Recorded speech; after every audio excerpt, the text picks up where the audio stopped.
Assalamualaikum warahmatullahi wabarakatuh. Hai teman-teman, perkenalkan nama saya Salsabila Putri Masya, NIM 2016010102. Pada tutorial video kali ini saya akan menjelaskan bagaimana cara memakai Evius pada data regresi linear berganda. Semoga video saya bisa membantu teman-teman dan semoga juga teman-teman bisa memahaminya. Terima kasih. Baiklah, sebelum kita memulai bagaimana cara tutorial, kita harus terlebih dahulu apa sih arti dari kata regresi linear berganda ini?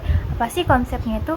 Nah, konsepnya ini adalah regresi linear ganda ini merupakan bentuk paling umum dari analisis regresi linear. Sebagai analisis prediktif, regresi linear berganda ini digunakan untuk menjelaskan hubungan antara satu variabel independen dan variabel dependen.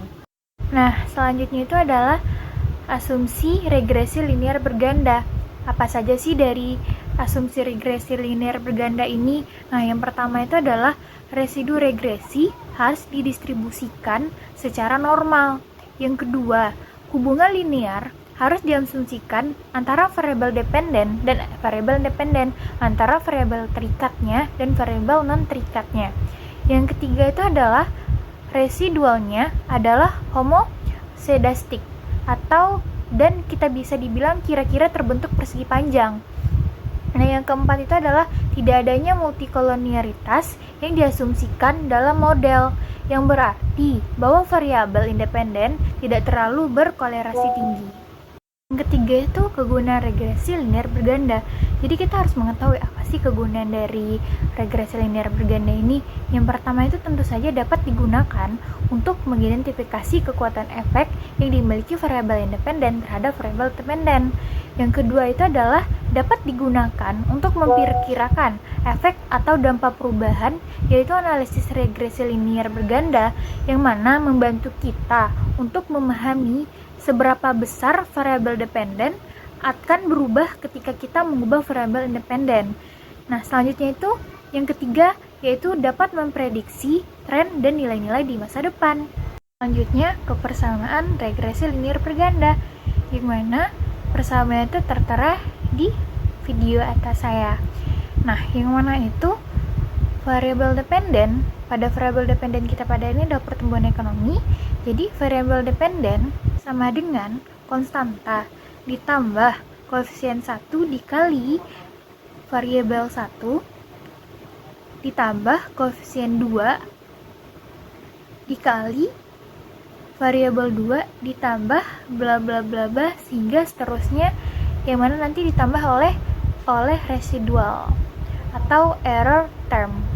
Kita harus melihat kerangka dari penelitian ini, yang mana pada penelitian ini kita beri contoh, yaitu suatu penelitian menguji pengaruh inflasi, pengangguran terhadap pertumbuhan ekonomi, yang mana inflasi itu sebagai X1, pengangguran sebagai X2, dan pertumbuhan ekonomi sebagai Y-nya. Variabel Y itu adalah variabel dependennya. Jadi variabel dependen kita itu pertumbuhan ekonomi, variabel bebas kita itu adalah yang pertama adalah variabel bebas pertama itu adalah inflasi, variabel bebas yang kedua adalah pengangguran. Selanjutnya itu adalah pengobatan uji autokolerasi, yang mana kita pada jendela pertama tadi kita mengklik estimate, terus akan muncul tampilan seperti ini, dan kita melakukan pakai rumus difference tadi, yaitu D buka kurung log buka kurung Y tutup kurung spasi C spasi buka kurung X1 tutup kurung spasi buka kurung X2 tutup kurung. Lalu kita klik OK. Nah, pada di situ kita lihat langsung kembali pada cara yang buka views, terus serial correlation LM test, terus kita klik OK pada link to include-nya. Lalu akan tampil seperti ini, dan kita lihat dari props square-nya, dan dia lebih besar daripada 0,05, berarti dia tidak signifikan, sehingga masalah terjadi telah diatasi. Selanjutnya itu kita masuk ke tahapan uji asumsi klasik yang pertama, yaitu uji normalitas.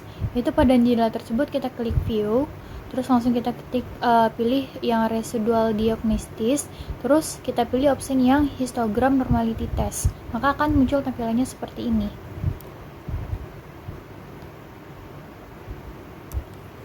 Nah, maka dari situ tuh kita lihat dari nilai probability-nya saja. Nah, probability-nya itu adalah kecil dari 0,5 yang berarti signifikan. Nah, kalau apabila dia apabila dia signifikan, maka ada terjadi masalah pada uji tersebut. Maka kita harus melakukan pengobatan pada uji tersebut. Yaitu kita melakukan pengobatan uji normalitas, yang mana pada uji ini kita adalah mengklik kembali estimate dan kita memilih menulis kata di situ adalah difference, yang mana penulisannya itu adalah D buka kurung log buka kurung Y tutup kurung spasi C buka kurung X1 tutup kurung spasi lagi buka kurung X2 tutup kurung. Nah, lalu kita klik OK. Pada di sini akan muncul tampilan seperti ini. Maka kita klik lagi seperti cara pertama, yaitu tekan views, terus residual diagnosis, terus histogram normality test, maka akan tampilannya seperti ini. Dan kita lihat dari ini hasil probability-nya itu adalah 0,77, yang mana dia tidak signifikan, maka pada pengobatan pada uji ini kita telah melakukannya berhasil, maka masalahnya telah teratasi. Untuk cara kedua, kita memiliki adalah uji autokolerasi, yang mana kita pada jendela tersebut, jendela pertama kembali, yaitu pertama kita pencet views, terus adalah residual diagnosis, terus kita milih serial correlation LM test. Nah, pada tampilan tersebut nanti akan ada keluar likes to include. Nah, di situ tuh akan muncul angka 2, maka kita okekan saja. Nah, setelah oke itu maka akan ada tampilan seperti ini, dan kita lihat nilai prop-nya itu adalah nilai prop chi-square-nya, yaitu signifikan karena dia kecil dari 0,05. Maka pada uji ini akan kita melakukan pengobatan lagi karena dia signifikan dan terjadi masalah pada uji tersebut. Nah, selanjutnya itu adalah uji keempat, yaitu uji heteroskedastisitas. Nah, kembali lagi pada jendela pertama tadi, kita klik view, terus kita pilih option residual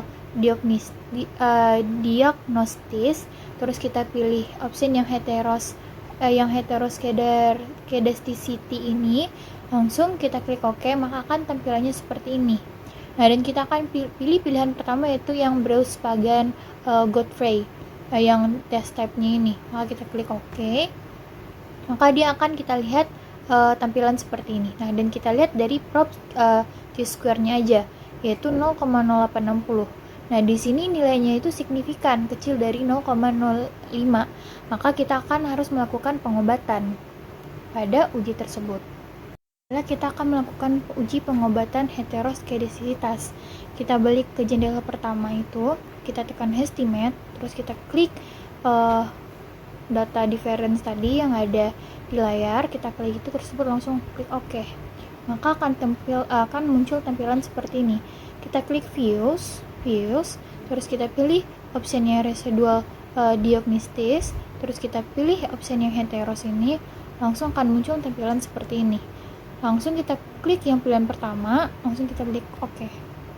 Maka nanti hasilnya akan segini. Dan kita lihat nilai dari prop chi-square-nya ini, yaitu 0,2521, yang mana nilainya tidak signifikan. Berarti pada pengobatan uji tersebut telah kita atasi masalahnya. Mungkin sekian, terima kasih dari video saya. Mohon maaf kesalahan. Wassalamualaikum warahmatullahi wabarakatuh. Terima kasih.